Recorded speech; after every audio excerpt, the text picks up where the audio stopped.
मुझे एक कहानी याद आ रही है, शिव जी की भक्तों की है, बहुत अच्छी, ध्यान से सुने आप और हम इसको सुने और समझे। दो देवियां थी, दोनों शादीशुदा थी, पड़ोस में रहा करती थी, पड़ोसन थी। एक का नाम था गंगा और एक का नाम था रूपा। एक का नाम था गंगा और एक का नाम था रूपा। तो जो रूपा थी, अब तो इसके नाम में ही रूप है तो फिर समझ लो, ये रूपा ऐसी थी कि किसी से सीधे मुंह बात ही नहीं करती थी। एक भी दिन ऐसा नहीं होता था जिस दिन ये किसी से लड़े ना। और किसी को लड़ना ही नहीं है, इसको लड़ना है। कई लोग ऐसे होते हैं जिन्हें बिना लड़े नींद नहीं आती। हमारे ब्रिज में कहे अटक लड़ाई लेके चला, अटक लड़ाई ले ये जबरदस्ती किसी को नहीं लड़ना, पर उसको लड़ना ही, उसका स्वभाव है वैसा, उसे लड़ना ही लड़ना है। तो वैसी थी, कोई सामने से आ जाए, झाड़ू लगा रही हो, ये इधर से झाड़ू लगा रही हो, पहले अपना झाड़ू उधर, कूड़ा उधर फेंकेगी और वो बोलेगी तो फिर ये सवा शेर बोलेगी। तो इसके स्वभाव को पूरा मोहल्ला जानता था, इसलिए इससे कोई लड़ता ही नहीं था। जानती गंगा भी थी इसे, पर गंगा के साथ इसका आना जाना था, उसके साथ आना जाना इसका था गंगा के साथ। दोनों ही शिव जी की पूजा करती थी, दोनों ही। गंगा भी शिव की पूजा करती थी, रूपा भी करती थी। बगल में एक बगीचा था, बगीचा किसी तीसरे का था, तो वो बगीचे वहाँ फूल लगे हुए थे। अब ये फूल लेने जाती तो ऐसे जाती कि गंगा से पहले जाए, और जो फूल हों वो ले आए और जो बचे उन्हें तोड़ाए। किस लिए? बोले उसको नहीं मिलने चाहिए, उसे शिव जी पे जल फूल चढ़ाने के लिए नहीं मिलने चाहिए, क्योंकि शिव जी की पूजा सिर्फ मैं ही करूं, मैं ही शिव जी को अच्छी दिखूं। मैं तो देखते हो शिव जी आप पे फूल चढ़ा रहे हो, वो तो देखो फूल भी नहीं चढ़ा पाती, खुद तोड़ के आ जाती है, बिगाड़ के आ जाती है। और फूल वाली कहती है भाई तेरे को पूजा के लिए फूल चाहिए, एक आध फूल ले जाकर, दो चार ले जाकर, फूल भी ले जाती है और तू फूलों को तोड़ भी जाती है, तो ठीक नहीं है। तो पता है रूपा क्या कहती है? वो कहती है शुक्र कर कि मैं सिर्फ फूल ही तोड़ के जाती हूं, तुझे नहीं तोड़ती, और तुझे तोड़ दूं तो क्या कर लेगी? तुझे तोड़ दूंगी, तेरा पेड़ पूरा बगीचा तोड़ दूंगी। जुबान में लड़ाई हो मेरे से।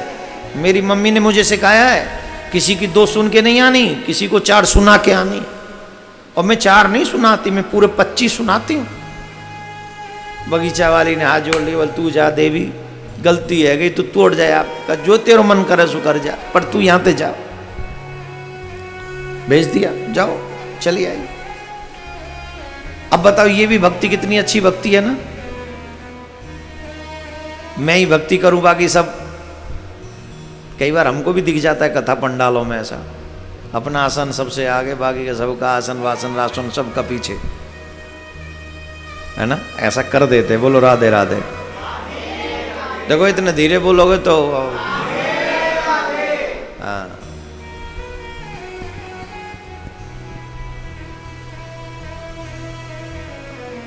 तो एक बार दोनों गंगा और रूपा तालाब पे पानी भरने गई, और तालाब पे पानी भरने के लिए गई तो दोनों जनी मटका भर के ला रही थी। तो मार्ग में एक बूढ़े बाबा मिले, ध्यान से सुने। एक बूढ़े बाबा मिले और बूढ़े बाबा ने कहा कि मेरे से चला नहीं जा रहा है, बहुत जोर से प्यास लग रही है, हमें जल पिला दो। तो रूपा लपकती सी बोली, हम कोई तेरी नौकरानी लग रही है का, जो तो पानी पे वाद है, जल पे वाद है, तेरे हाथ ना है, अपने आप चले जा तालाब पे पिया। तो बाबा ने कही लाली तू देख ना रही, मैंने को बूढ़ो है गए हूँ, मुँह पे अधिक चलो ना जा रहे हो, पिवाए दे। तो फिर बोली लपकती सी, मैंने कही का तू बूढ़ो है जा, मोते पूछ के बूढ़ो भयो का, और तू अकेलो ही बूढ़ो भयो दुनिया में, और कोई बूढ़ो ना भयो का। गंगा बोली बहन वयोवृद्ध हैं, और वयोवृद्ध हैं, जल मांग रहे हैं, कुछ और तो नहीं ना, जल पिला दो। तो रूपा भड़क गई गंगा पे, हाँ तेरी तो आदत है सबके सामने अपने आप को राज बनाती है, श्रेष्ठ बनाती है और हमारा अपमान करती है। तो इतनी अच्छी है, बड़ी देवी, तो खुद ही पिवा दे, हमसे क्यों पूछ रही है। कई लोगों को बहुत ज्यादा बोलने की आदत होती है, बिना बोले वो रह ही नहीं सकते। वो तेरी आदत, तू पिला दे, बोल चल तू बैठ, मैं पिला के आते। तो बाबा के पास जल लेके गई गंगा, बोले बाबा जल पी लो। बोले मैं जल तो पी लूँ बेटा, अब तो तू मुँह पिवा जावेगी, पर थोड़ी देर बाद मुँह फिर प्यास लगेगी तो फिर को पिवावेगो। बोले बाबा बताओ जाके काजी का सेवा करूँ। बोले मेरी बगल में कुटिया है, वहाँ घड़ा धरे, एक घड़ा भल्ले चल, एक घड़ा भरया। बोले चलो बाबा। अरे सुन नहीं है कवाने रूपाते गई, बाबा यूँ कह रहे हो एक घड़ा में पानी भरा, सही कह रहे हो, हम थोड़ी रोज आएंगे अब पे बेचारे अभी फिर दोबारा, या कि घड़ा में पानी भरा में चल। बोले तो पहली ना ही करी, इन बूढ़े के चक्कर में ना आना चाहिए। पता ना है बूढ़े एक काम करो करवे जाओ तो 10 काम वैसे बता देते। अब बताओ घर में माँ सास ससुर हैं सब हैं, ये सेवा देखें कि आप या को मटका भरे। अरे बहन ने चल, तो प्यार से लेके गई और कहा कि आप चलिए। तो लेके गए वो मटका पानी भर के, बाबा की झोंपड़ी में गए तो वहां बड़े बड़े विचित्र विचित्र मटका, कई मटका, मिट्टी के भी मटका, रजत के भी मटका, स्वर्ण के भी मटका झोंपड़ी में। रूपा की नजर तो बस सोने के मटका पर है ना। गंगा ने कही बाबा कौन से मटका में जल भरूं। बोले बेटा काऊ में भर दे, वही मैं तो पी लूंगा। तो गंगा ने मट्टी के मटका में, क्योंकि जलवाई में अच्छो रहे, ठंडो भी रहे, वही में डाल दे, ले। रूपा बोली बाबा तू बूढ़ा है गया, इतने मटकानों को कहा करे तू यहाँ, ऊपर से सोने को भी मटका कहा करे इन मटकान को। तो बाबा ने कही देख बेटा मुँह मटका रखबे को बड़ो मेरा स्वभाव है, मुँह अच्छो लगे कि मेरे झोंपड़ी में कुटिया में मटका हो, परंतु ये मटका साधारण मटका नहीं है। गुप्त रूप से हमें अगर देखेगी तो बड़ो धन भरे पड़े हो।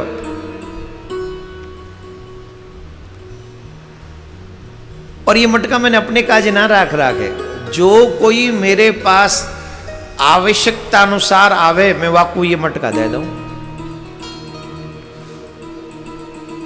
तो रूपा की नजर तो ही सोने के मटका पे। रूपा बोली बाबा अब अगर मोह आवश्यकता होगी, पर मोह काय को दोगे, मैंने तो तुम्हें पानी क्यों ना, मैंने तो तुम्हें जल ना पिवाया, अब तुम मोह तो ना दोगे। बाबा बोले ना तुमने मुझे जल नहीं पिलाए, तुम्हारा कर्म है, लेकिन मुझे लगेगा कि आवश्यकता अनुसार तुमको इसकी आवश्यकता है तो मैं तुम्हें अवश्य दूंगा। मैं अपना कर्म क्यों बिगाड़ूं? तुमने मुझे जल नहीं पिलाया, ये तुम्हारा कर्म है, लेकिन मैं तुम्हें न दूं तो मैं अपना कर्म क्यों बिगाड़ूंगा? तुम्हें आवश्यकता होगी तो तुम्हें अवश्य दूंगा, परंतु मुझे लग रहा है अभी तो तुम्हारे पास अच्छा मटका है, पर्याप्त है, तुम्हें इसकी आवश्यकता ही नहीं है। गंगा बोली बाबा हम चलें, विलंब है गए हो। बोले ठीक है बेटा जाओ। अब तो महाराज चल दिए, वहां से गए दोनों। अब ये घर पहुंच गई। अब घर पहुंच के समिया दिन प्लानिंग यूं करती रही कि जी मटका कैसे मिले। रात भर नींद नहीं आई रूपा जी को। रूपा जी कह रही हैं कि जी मटका कैसे आवे, बाबा ने तो कह दी कि मटका तुम पे है, तो तुम्हें तो आवश्यकता है ही नहीं, अब क्या करें, अब क्या करें, क्या करें।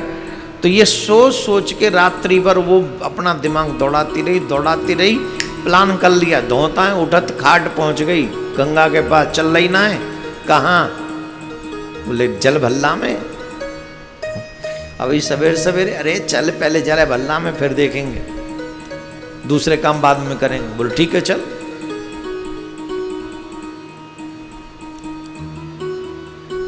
तालाब पे पहुंची, गंगा के हाथ में अपनो मटका पकड़ाई दियो। किले ने पकड़ी में हवा लाई, मटका पकड़ा दियो। गंगा एक हाथ ते अपनो मटका, एक हाथ ते को मटका पकड़ के तालाब में किनारे से पे खड़ी है। अब वो आई वहां खड़ी वही रूपा ने आया कि वहां में धक्का मार दिया। कौन में? गंगा में। वो गिरी किनारे पे, दोनों मटका धम। अब जट लड़ पड़ी। बता तो पे तो कोई काम ही ना हो ढंग से, तो मटका पकड़ा के तो मैंने जुल्म कर लियो, अपराध कर लियो। बता मेरो मटका तैने फोड़ दियो है? मैं अपनी सास है का जवाब दूंगी, मेरी सास लड़ेगी वहां। अजी मटका कोई ऐसे आमे और लड़े सो लड़े। गंगा बोली मैंने जानबूझ के थोड़ी फोड़ो, तू आए के बिड़ गई, वो गिर गई। बोले मैं बिड़ गई तो मेरो मटका ना सामान तो नहीं कर दे, फोड़ो काहे को है? मैंने लड़ा तो हाथ मत, मैं ले आऊंगी तेरे का जो मटका, लड़े मत।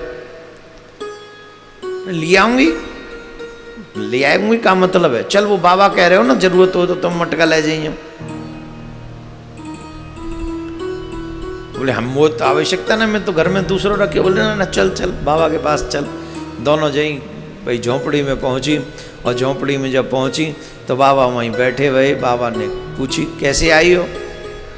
बोले बाबा हमारा मटका फूट गयो, देखो यानी हम मेरो मटका फोड़ दियो जे भाई वो वही सबरी बात 10 सुना दें। तो बाबा बोले कोई बात नहीं, ये मटका रखें, उठा के ले जाओ, जो उनसे तुम्हें पसंद आवे। तो रूपा जी है तो एक ही पसंद हो भाई के कात तवाने मटका फोड़ो। लोग तो आजकल टांट फोड़ दें एक दूसरे ने की सोने के काज, वो तो मटका ही हो। सर फोड़ देते हैं आजकल सोने के लिए, दौलत के लिए, शोहरत के लिए। क्या नहीं कर सकते आज का व्यक्ति? पैसा चाहिए कोई कितना भी गिरवा लो, राधे राधे बोलना पड़ेगा, ऐसे नहीं। तो मेरे प्यारे रूपा ने सोने का घड़ा पकड़ लिया। और जब सोने का घड़ा पकड़ा कहने लगी बाबा मैं जाती हूं। बोले हाँ जा। बाबा ने पूछा गंगा से, गंगा तेरा भी तो मटका फूट गया, तू भी तो ले ले। बोले नहीं बाबा घर में है, मुझे मटके की कोई आवश्यकता नहीं। अरे नहीं बेटा ले ले, तू भी ले ले। बोले मुझे आवश्यकता नहीं, मैं ले लूंगी। बोले मैं कह रहा हूं ले ले। तो गंगा ने मिट्टी का मटका उठाया। काहे का? मिट्टी का। वहां चांदी का भी था, वहां पीतल का भी था, लेकिन गंगा ने उठाया मिट्टी का। और उसने मटका उठाया और बाबा को प्रसन्नता हो गई, अंदर से प्रसन्नता हो गई। अब ये तो दौड़ी दौड़ी गई क्योंकि बाबा ने कहा गुप्त रूप से इसमें धन है, इसमें गुप्त रूप से धन है। जब तुम इसे ऐसे उल्टा करोगी तो इसमें से धन निकलेगा। तो रूपा दौड़ी दौड़ी घर गई, तालाब पे नहीं गई, भरने नहीं गई, पहले यह धन खिलाऊं। और जब गई तो वहां पहुंची, पहुंच के उस मटके को उसने उल्टा किया तो उस मटके में से कीड़े ही कीड़े निकले। और ऐसे कीड़े की पूछो ही नहीं, खाने लगे उस रूपा को, उसके शरीर को नोचने लगे, उसका शरीर सूज गया, वो रोने लगी, वो चीखने लगी, वो चिल्लाने लगी। अब रोवे सो रोवे। दौड़ कर गई गंगा के पास में, गंगा ने वो मटका खिलाया तो उसमें से स्वर्ण बह रहा था, उसमें से मिट्टी के घड़े में से सोना ही सोना बह रहा था, सोना ही सोना गिर रहा था, सोना ही सोना, सोना ही सोना। सोने के घड़े में से कीड़े निकले और मिट्टी के घड़े में से सोना निकला। अरे ये बाबा ने तो मेरे संग बड़ा बुरा किया, अब तो बाबा को गोसे। चल चल बाबा देखूं वो कीड़ा खाएगा, देख मेरा पूरा शरीर सूज गयो। लेके भागी, बाबा के पास पहुंची और बाबा झोंपड़ी में ही बैठे। बाबा मैंने तेरो ऐसो कहा बेगारे तू जलना पिबायो त्या को मतलब तुम वो कीड़ान पे खब्बावेगो। कैसो बाबा है, कैसो बड़ो बूढ़ो, तो शर्म ना आवे भैया ने तू कीड़ा पे खब्बावे। जो बोलती हैं वो देवियां बहुत अच्छा बोल लेती हैं, हाँ ऐसा ऐसा बोलती हैं आप सुन नहीं सकते। जो मुझे इस समय सुन रही मैं उनसे नहीं कह रहा हूं यहां या यूट्यूब पे ना, वो बहुत अच्छी हैं।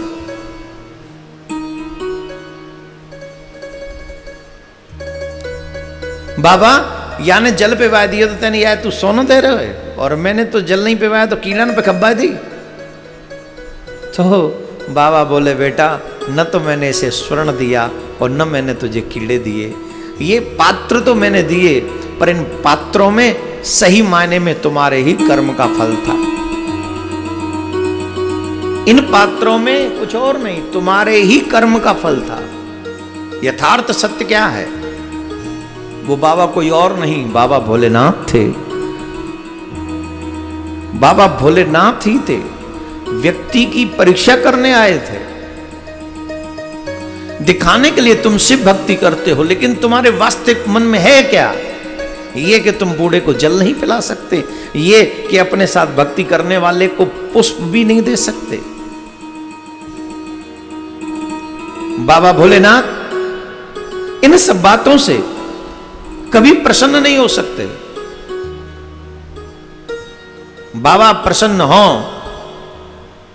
महादेव आप पर प्रसन्न हो, इसके लिए आपको सतोगुणी होना चाहिए, आपके हृदय में दीनता होनी चाहिए, जैसे गंगा के मन में था। कोई जब आवश्यकता अनुसार व्यक्ति दिखे तो आपके हृदय में दया आ जानी चाहिए, करुणा आ जानी चाहिए, किसी से अपशब्द नहीं बोलना चाहिए। जब अपशब्द आप बोलते हैं तो भगवान आपसे रुष्ट हो जाते हैं। बोलो राधे राधे। ऐसे नहीं बेटा, ये तो तुम्हारे ही कर्म का फल है। आज भी इस समय संसार में, इस ब्रह्मांड में जो हो रहा है, हमें हमारे ही कर्म का फल मिल रहा है। नदियां रोक दी, पहाड़ काट दिए, पेड़ काट दिए, शहरों में प्रदूषण बढ़ा दिया, उन सब का दंड हम सबको भोगने को मिल रहा है।